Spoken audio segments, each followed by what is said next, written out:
Hi dears, welcome back to our YouTube channel. അപ്പോൾ ഇന്നത്തെ video എന്ന് പറയുന്നത് ഒരു ദിവസത്തെ കുറച്ച് വിശേഷങ്ങൾ, അതായത് റംസാനിൽ നമ്മൾ ഉണ്ടാക്കാൻ പോകുന്ന കുറച്ച് ഒരു സ്നാക്സിൻ്റെ റെസിപ്പിയും ജ്യൂസും കാര്യങ്ങളൊക്കെ ആയിട്ടുള്ള കുറച്ച് വിശേഷങ്ങളാണ്. മാത്രമല്ല പിന്നെ കുറച്ച് കാര്യങ്ങളും നിങ്ങളായിട്ട് ഡിസ്കസ് ചെയ്യാനുണ്ട് കേട്ടോ.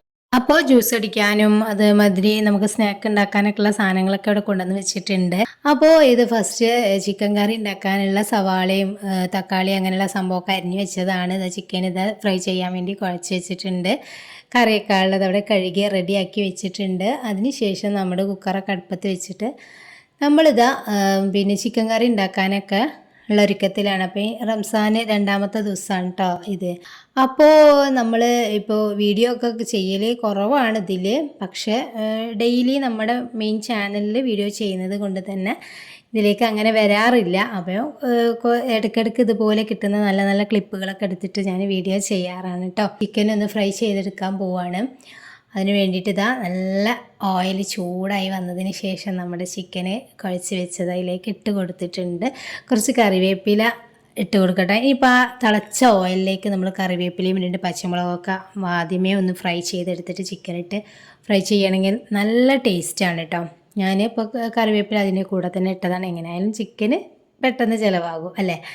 അപ്പോൾ അതാ നമ്മൾ ചിക്കനൊക്കെ നന്നായി ഫ്രൈ ചെയ്ത് വരുന്നുണ്ട്. അപ്പോഴത്തേക്കും നമ്മളിവിടെ വേറെ ഓരോരോ പരിപാടിയിലേക്കാണ്. അതായത് ഒരു ഇറച്ചി കേക്കിനുള്ള സവാളയും പച്ചമുളകും കാര്യങ്ങളൊക്കെ കട്ട് ചെയ്ത് വെച്ചതാണ് കേട്ടോ അത്. അപ്പോൾ ഇറച്ചി കേക്കിൻ്റെ റെസിപ്പി നിങ്ങൾക്ക് സെപ്പറേറ്റ് ആയിട്ട് വേണമെന്നുണ്ടെങ്കിൽ താഴെ ഒന്ന് കമൻറ്റ് ചെയ്യുക കേട്ടോ. അപ്പോൾ ഇതിൽ ഞാൻ ഉൾപ്പെടുത്തിയതാണ്. ഇപ്പോൾ എല്ലാവരും ഇപ്പോൾ യൂട്യൂബിലൊക്കെ അടിച്ച് നോക്കുമ്പോൾ എല്ലാ സ്നാക്കുകളും നമുക്ക് അവൈലബിൾ ആണ് അല്ലേ. അപ്പോൾ അതിന് വേണ്ടിയിട്ട് സവാള, ഇഞ്ചി, വെളുത്തുള്ളി, പച്ചമുളക് അങ്ങനെയുള്ള എല്ലാ സംഭവങ്ങളും ഞാൻ ചിക്കൻ ഫ്രൈ ചെയ്തതിന് ശേഷം അതിലുള്ള ആ ഒരു പാത്രത്തിൽ തന്നെ ഇട്ടിട്ടാണ്, ചട്ടിയിൽ തന്നെ ഇട്ടിട്ടാണ് ഒന്ന് വാട്ടിയെടുക്കുന്നത് കേട്ടോ.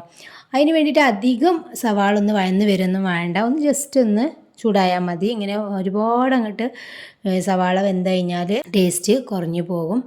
അപ്പോൾ അത് ഒന്ന് വഴന്ന് വരുന്ന സമയത്ത് തന്നെ നമ്മൾ ആ കോഴിമുട്ടൊക്കെ അടിച്ച് പാർന്നിട്ടുണ്ട്. ഒരു എത്രയാണോ നമുക്ക് ഉണ്ടായത് 7 കോഴിമുട്ടയാണ്. അതിലേക്ക് വാട്ടി വെച്ച സാധനങ്ങളൊക്കെ ഒന്ന് സെറ്റ് ചെയ്ത് കൊടുക്കുക. ലേശം ഉപ്പും ചേർത്തിട്ട് നന്നായിട്ടൊന്ന് ഇളക്കി കൊടുക്കുക കേട്ടോ.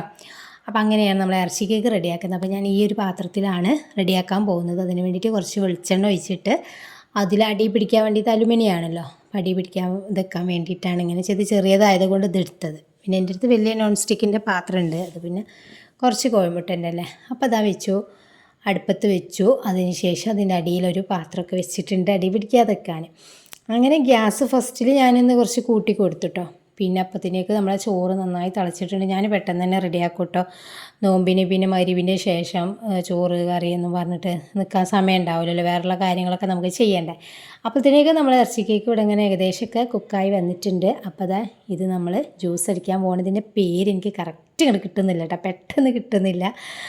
അതുകൊണ്ടാണ് ഞാൻ പേര് പറയാത്തത്. എന്തെങ്കിലും നിങ്ങൾക്കൊക്കെ അറിയെങ്കിൽ ഒന്ന് താഴെ കമൻറ്റ് ചെയ്യാം കേട്ടോ. എനിക്കറിയാമായിരുന്നു, പക്ഷേ ഞാനിപ്പം മറന്നുപോയി. അപ്പോൾ ഇതിൻ്റെ ഉള്ളിലെ കുരുകളൊക്കെ കളഞ്ഞിട്ട് അതിൻ്റെ ആ ഉള്ളിലുള്ള സാധനമാണ് ഇതെടുക്കുന്നത്. ഞാൻ വല്ലാണ്ട് ഇത് ജ്യൂസ് അടിക്കാൻ കൊണ്ടുവരലില്ല. അപ്പോൾ ഇവിടെ അടിക്കുകയാണെങ്കിൽ തന്നെ എൻ്റെ ഹസ്ബൻഡും മക്കളൊക്കെയാണ് അടിക്കാറും. അങ്ങനെ ഇതിലേക്കിട്ട് അതിന് ശേഷം പഞ്ചസാര ഇട്ട് പാലും ഒഴിച്ചിട്ട് ഒന്ന് അടിച്ചെടുക്കുക. ജസ്റ്റ് 2-3 കറക്കം കറക്കുമ്പോഴത്തേക്കും അത് ജ്യൂസായി മാറിയിട്ടുണ്ട്. അരിക്കാനൊന്നും കേട്ടോ ഈ ജ്യൂസിൽ. അപ്പോൾ അത് കഴിഞ്ഞു. ഇനിയിപ്പോൾ വത്തക്ക മുറിച്ച് വെക്കണം. അപ്പോൾ അതാ നമ്മളെ ചെറിയ മോൻ വന്നിട്ട് വത്തക്കൊക്കെ മുറിച്ച് തരികയാണ് എനിക്ക്. വത്തക്ക കാര്യമായിട്ടും നല്ലൊരു ഫ്രൂട്ട്സാണല്ലേ. ഈ നോമ്പ് കാലത്തൊക്കെ നമുക്ക് പെട്ടെന്ന് ദാഹം കെടാനൊക്കെ ഭയങ്കര ഉപകാരപ്പെട്ട ഒരു സാധനമാണല്ലേ. അപ്പോൾ അവനത് മുറിച്ച് വെച്ച് കഴിഞ്ഞാൽ അത് ഇടാൻ വേണ്ടിയിട്ട് പ്ലേറ്റിനിട്ട് പോയതാണ്. പ്ലേറ്റൊക്കെ കൊണ്ടുവന്ന് വെച്ചിട്ടുണ്ട്. ഇനി അതിലേക്ക് മുറിച്ചിടാനുള്ള പരിപാടിയാണ് എനിക്ക്.